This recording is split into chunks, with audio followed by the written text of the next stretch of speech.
streets roll in with paddy wagons and nightsticks. We were much too busy being in the middle of the 60s to wonder, even to this day, why San Francisco. San Francisco's always been a border town, borderland kind of town where all the strange people come to do strange things, stranger than most things. Drugs, social experimentation, sexual experimentation, anti-authoritarian, if you will, experimentation.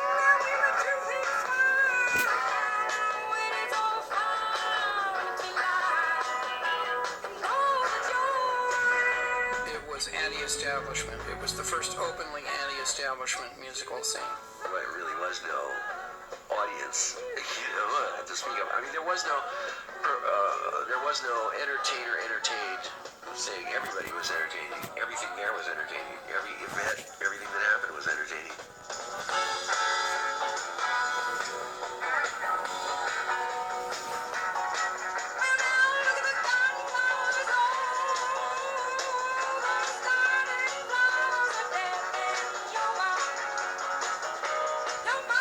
Experience was rather communal in the sense that Santana, for the Grateful Dead, the Brother in the Holding Company, we would play many gigs together, benefits, strange gatherings of, they called the tribes, for lack of a better word. It was very pagan, a celebration of human events, a celebration of humanity around you, enjoying the people that you were with to the nth degree, enjoying the herbs and vegetables that God gave to us. I'm not a drug.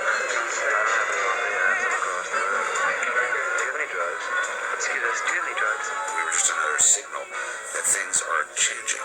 Basic institutions are crumbling about you, and it's chaos.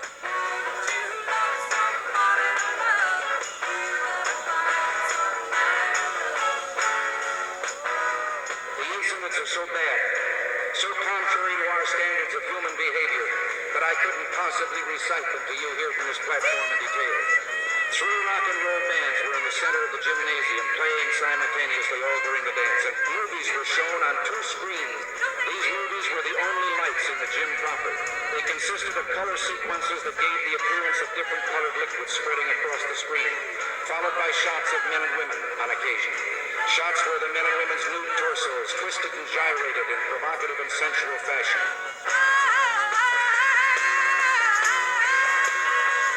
So music was like the Pied Piper that led kids off the asphalt and out of the suburbs and into some other kind of reality. So we began creating free stores where the goods were free and the rolls were free. Free food, crash pads, free medical clinics. Are you a musician looking for a band? Doing what? Being able to bass guitar, lead guitar, drums, anything. Do they need a singer? No, I don't think anybody needs a singer. And by some fluke of an accident, I discovered I had this incredibly loud voice. So I started singing blues because that was always what I liked. And, I got in a bluegrass band, played, hillbilly music for free beer.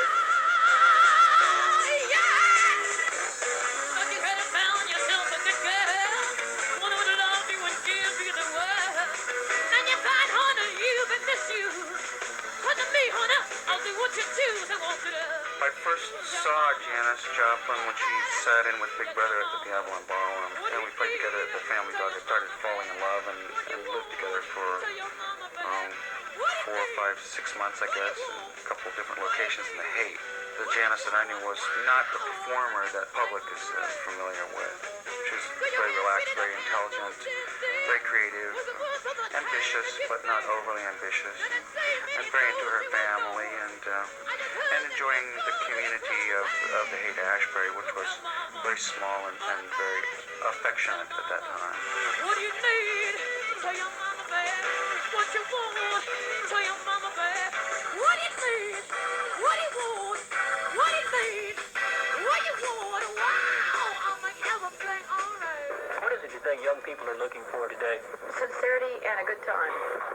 Are they finding it? I don't know about you, Daddy. I'm fine. At least I'm having a good time. I think they're looking for people not to lie to them. The kids today aren't just going to accept what's laid down for them by the older generation. All they want you to do, they want you to grow up, get an education, raise children, and die. There's a whole sense of freedom in San Francisco right now. When you have a city that's free and the youth are free, they're going to go in every direction they can.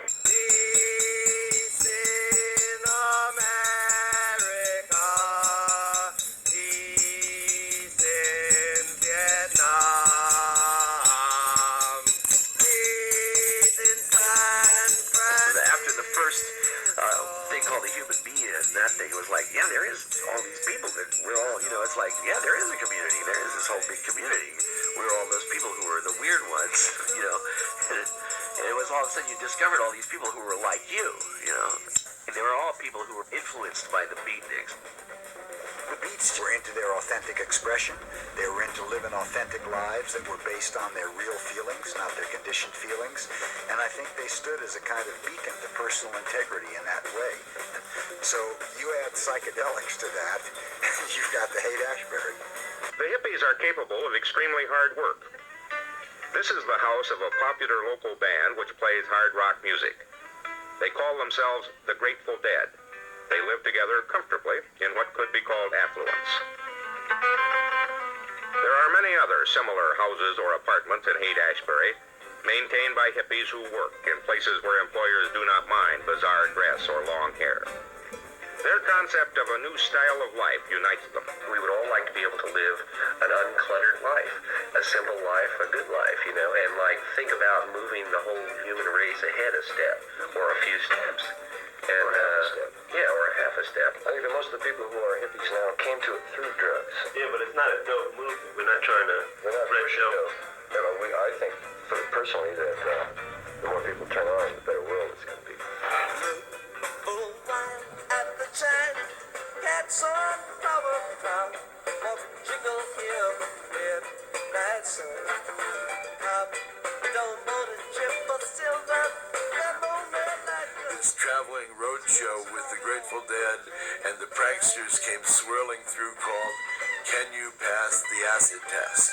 So I was all for that. I'm looking to always expand my horizons and peripheries and saw them off if possible.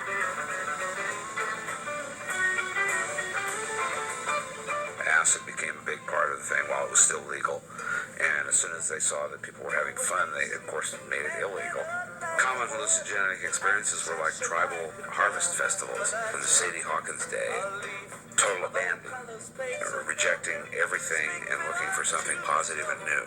Total sexual abandon, drug abandon, dancing abandon. We had an opportunity to visit highly experimental places under the influence of highly experimental chemicals for a highly experimental audience. It was ideal.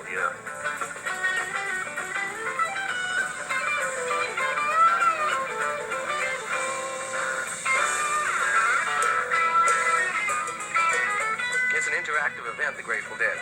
We've become one big entity tied at the heart. That's what it's all about.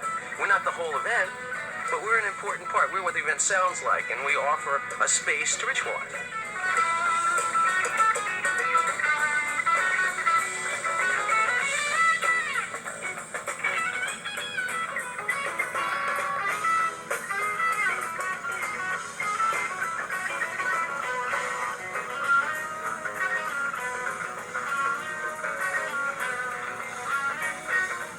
So these were like mass excuses for letting yourself go without being the spotlight of anything.